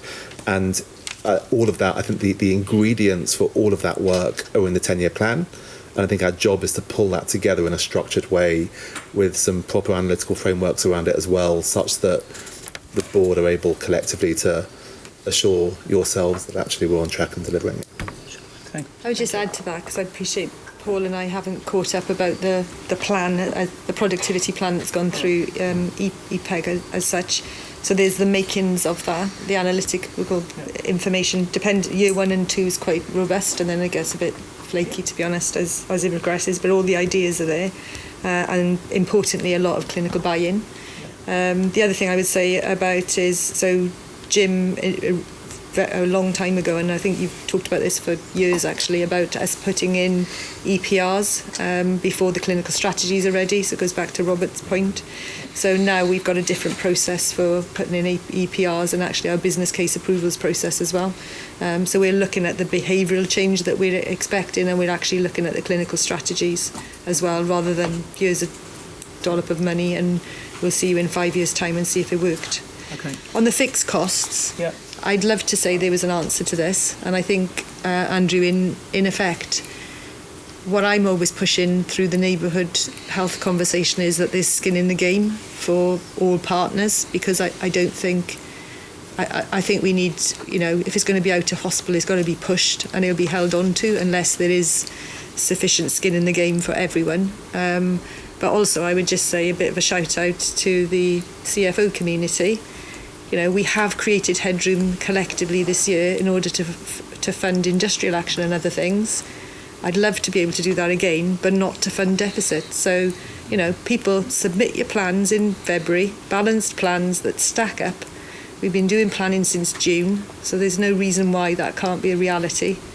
Get the balanced plans in, get on to deliver them. I've already seen that cost improvement plans, they're not fully baked in, but they're much more advanced than we've seen in previous years. And then if there's headroom next year, there's headroom, we will absolutely work on how can we make that change. But currently I would be anxious about that, if I'm honest, Penny, because I wouldn't want another month 9 where we're looking around to see if there's some underspends to overspend because boards have overspent. Yeah. Okay, so I think we've made a lot of progress on this in the last 10 months, which is great. I think we've got a lot more clarity, but I think the strong message from the board is we need more clarity on exactly what we're going to do, and crucially how we're going to do it, which is the next item. I do wonder on cost improvement plans whether that's the right language. And actually, I was going to say productivity improvement plans, but then that's PIPs and that sits in a whole other bit of government, so we don't want to go there. But I think there is something about being clear on that, because it's different. Just on that, I think you can unpack your productivity either through doing more activity or optimising your cost base. Yeah. And so I think it's important that we separate out those two things, and that individual providers, as we share their productivity data with them, are able to understand how that cascades through their organisations and is consistent with whatever contracts, etc. So I think actually it's an important distinction. Yeah. Okay. Right. We need to move on. so I propose no more than 10 minutes on this item, keep us back on track, or partly because we have already discussed it. I think the crucial bit is we've just heard the conversation about quality and life expectancy, focusing on secondary prevention effectiveness. We've had the conversation about productivity, and obviously those two sit very closely intertwined. What we need assurance on now is that we have a mechanism for the system to essentially be self-improving, and what are we doing to support that? Yeah, thanks, Penny. Yeah, just going to say that in the opening, just a reminder that this is really about the how, and there is a job, obviously, following this to connect it to what we want to actually focus our attention on as we move forwards. Just to say that this paper, to remind colleagues, has been built through a collaboration between colleagues both nationally and regionally, those that are focused on improvement, but also the operational and performance teams. So this is the people that are sort of at the sharp end of delivery, and obviously crucially with Chief Exec, Chief Operating Officer and other clinical leaders through the system. So it's a result of, I think that was one of the challenges the board gave last time, is this really giving the NHS what it would want. So we've set out in paragraph 6, you can see the design principles of what we're building on. So I'll just pick out a few of those. It is for providers themselves to have suitable improvement programmes aligned to the objectives that they are trying to deliver, and for those to be focused across whole pathways and be sort of embedded in staff and patient and public involvement. We are not nationally trying to design a system to ensure that improvement approach is in every trust, and we know by and large that is the case. But as we think about NHS England's role, we really feel strongly that this is about the improvement, support and approach for all providers, including those that are in the middle grouping, because I think over the last few years a lot of our improvement offers have been highlighting the outstanding and trying to scoop up those that are at the tail of performance. This is very much focused on a whole offer. It has to be now across pathways and sectors, not organisations. Having organisational methodologies won't work for some of the shifts that we need to make. And obviously it needs to be aligned to 10-year plan and other things that are really important in terms of assessing where providers are, like the National Oversight Framework, etc. So it's built on those following principles, and I think the NHS community felt quite strongly about that. It's not for NHS England to decide how all improvement works. But when it comes to the distinctive role of the centre, then we've got 4 areas. So the first is that we set strategy, priorities, codify practice and identify the opportunities for improvement. We've talked about quite a lot of those here already today. Modern service frameworks, that's a lot of what our GIRF, getting it right first time, teams do already. We've got the emergence of the model series, so things like the model emergency department, which will emerge soon, and various other blueprints and guides. I think on the technology side, that we need to push in the same way, so we need to be absolutely codifying what the best practice in terms of some of these technologies and rollouts and opportunities for productivity are. But our job is to codify that, and for many organisations that will be enough. They'll be able to take that guide, that blueprint. It'll be describing the best of the NHS anyway, and there'll be a big group of people that will run and embrace that. Obviously not everybody will, so we need to think about how we support those that will need more help and support. The other thing that we think we bring value to as NHS England then is the support for the strengthening of leadership and management around improvement right across the board. We know that many of our clinical and operational teams have lost the improvement skill. We've taken a step into this with clinical operational training this year, but we found that as we meet certain groups of within organisations and start to skill them up, they are trying to work with other people that don't have the skill. So expanding that into our more senior management cohorts and out into board development is a crucial role that we play in that as well. And then that also stretches out into support around strategic commissioning or value-based commissioning that we've also talked about. We do then think, and again I would stress this came very strongly from the Chief Exec community, that there is power in taking a small number of things, probably 2 or 3 a year, although I'm sure colleagues may challenge on that, but taking 2 or 3 things a year where we have a really big strategic push on them. They're an all-in endeavour and everybody has to buy in and do them, so they don't become optional, they don't become for every board to negotiate whether that's the right thing in their patch, etc. We've been trialling learning and improvement networks this year, we've got 21 of them. They're led by some of our best chief execs. There's a sense that they're really starting to work as a mechanism to do that. And they are starting to be a lot more all-embracing again in terms of pathways and engagement. So there is a sort of a sense that we could use that as a vehicle so the best in the NHS can lead the rest through, but obviously choosing those areas is critical. And then the final part then is the improvement support that we provide to the most challenged. We do obviously continue to need to do that aligned to the National Oversight Framework. It is predominantly supporting those trusts in segments 4 and 5, with some in 3.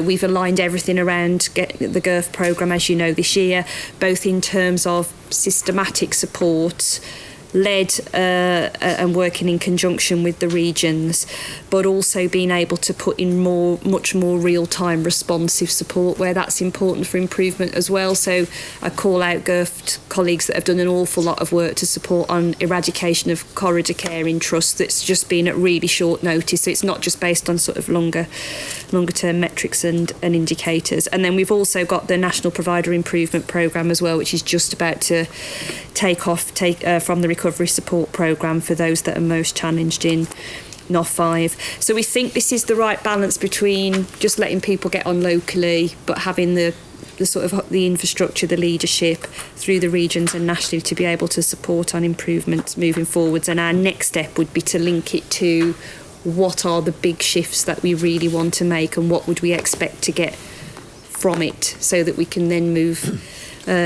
forward with our operational plan for the next 3 years. Okay, thank you. So I think to a degree the proof will be in the pudding. Will we see performance looking significantly better in 6 months and in a year? And how quickly we're going to revisit this and say what is working, what isn't? I mean, I'd suggest we need to be revisiting it pretty frequently because we don't have the luxury of time.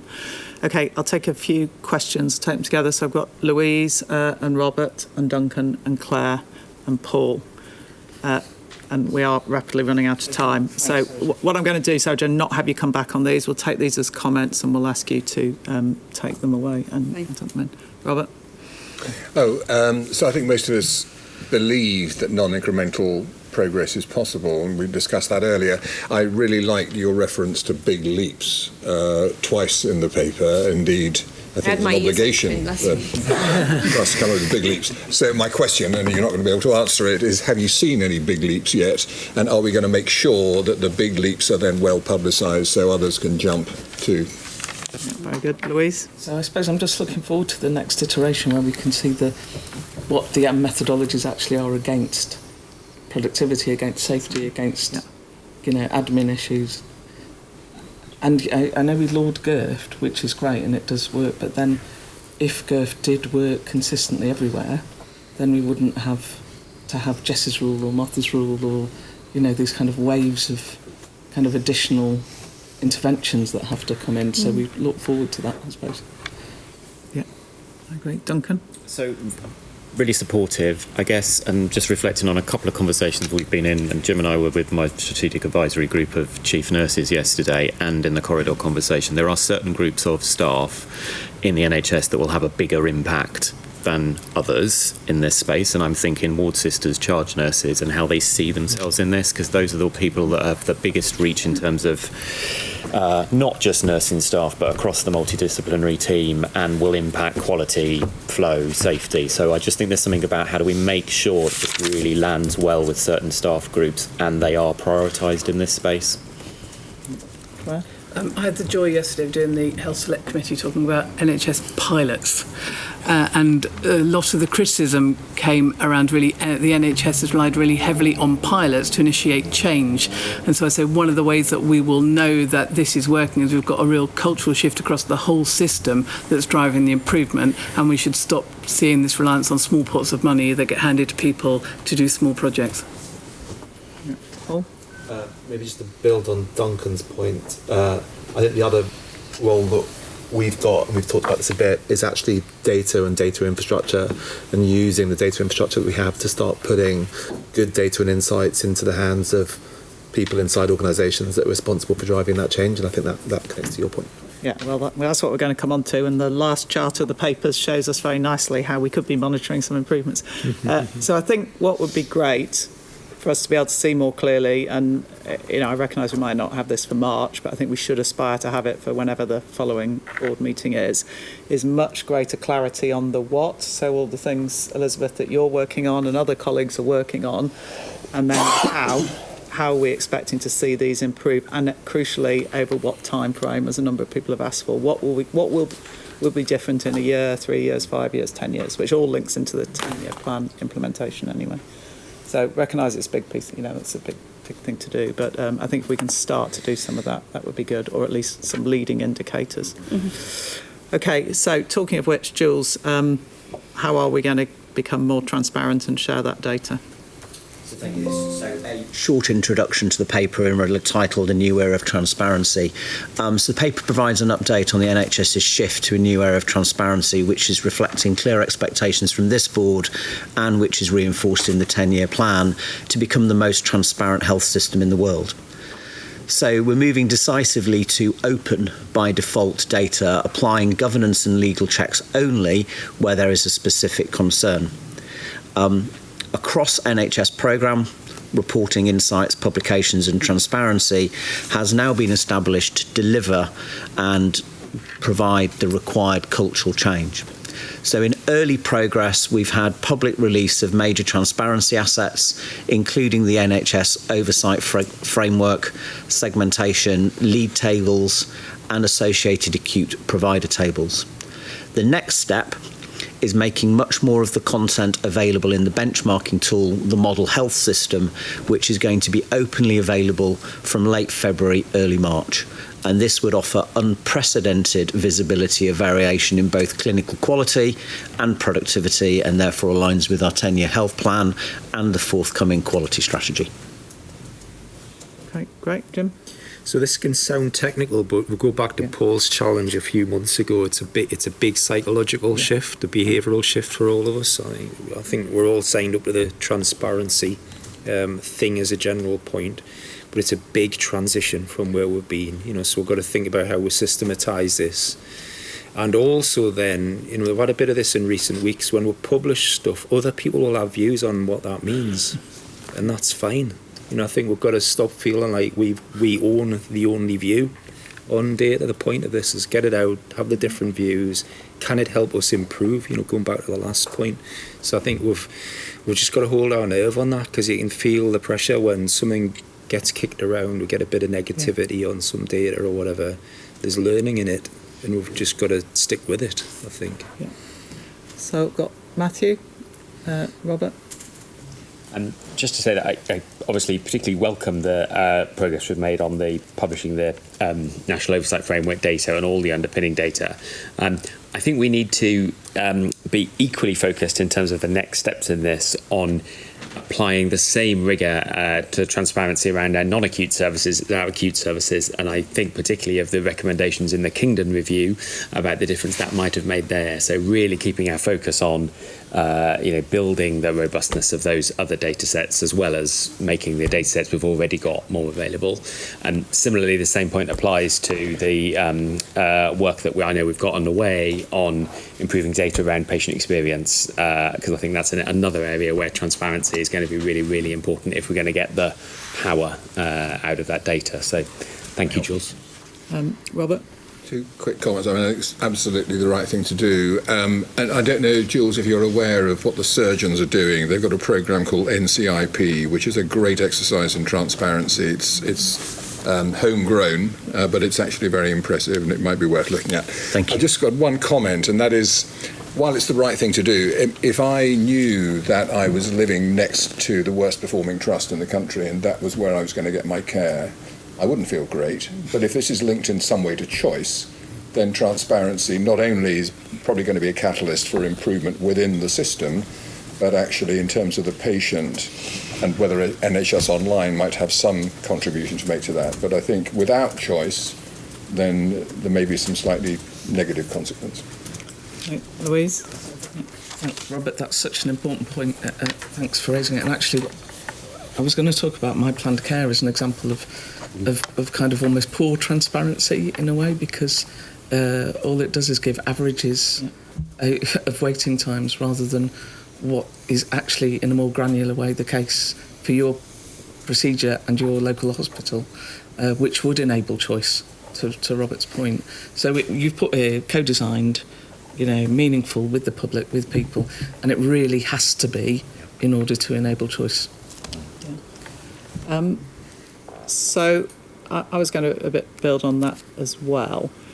So about 10, 15 years ago, you could go on London SHA website, and to your point, Matthew, you could see every single GP practice, and you could see detailed quality data about diabetes, complication rate from diabetes and so on, and that no longer exists. So we're going to bring that back. And then secondly, how far are we going to go on real clinical metrics to enable choice? We did offer to Norman Williams to come and share some of that data here on consultant outcomes, and I think we should do that. And then thirdly, how do we make sure that we take action as a result of this? So even if I look at that relatively simplistic chart there, might remind ourselves other healthcare systems measure length of stay for primary hip replacement in terms of hours, not days, and they see anything over 48 hours as a serious untoward incident. So what are we doing to actually say this is not good? Have we got the right improvement approaches, and are we tackling it as quickly as we could? So I don't know if you've got answers to those now. Some of those may be better picked up through the Quality Committee and the National Quality Board first. But are those all, I suppose the best thing would be, are those all pieces of work that are underway? I think most of those are. It's how it links, Penny. So if we can bring that back, that would be helpful. I think that would be good, but it might be good to take it to the Quality Committees first, and then bring it back here. Is that okay? Okay, great. Really, really important piece, and I think we're all keen to see more on that. Jo, yeah. It's been a common theme to today, isn't it? We've all been sort of talking about the purpose of what we're doing. So quite often the papers are structured in terms of the means, the transparency is a means, but we're saying actually it's the way we're going to drive improvements. It's not about transparency, it's the way we do it. Same with the life expectancy. Remember, there's a lot about performance metrics, so the inputs, rather than actually looking at the outputs that they should drive. So we just need to kind of reframe our work to remind ourselves and others why we're doing this. Yeah, very good point. Thank you. Okay, thank you very much, everyone.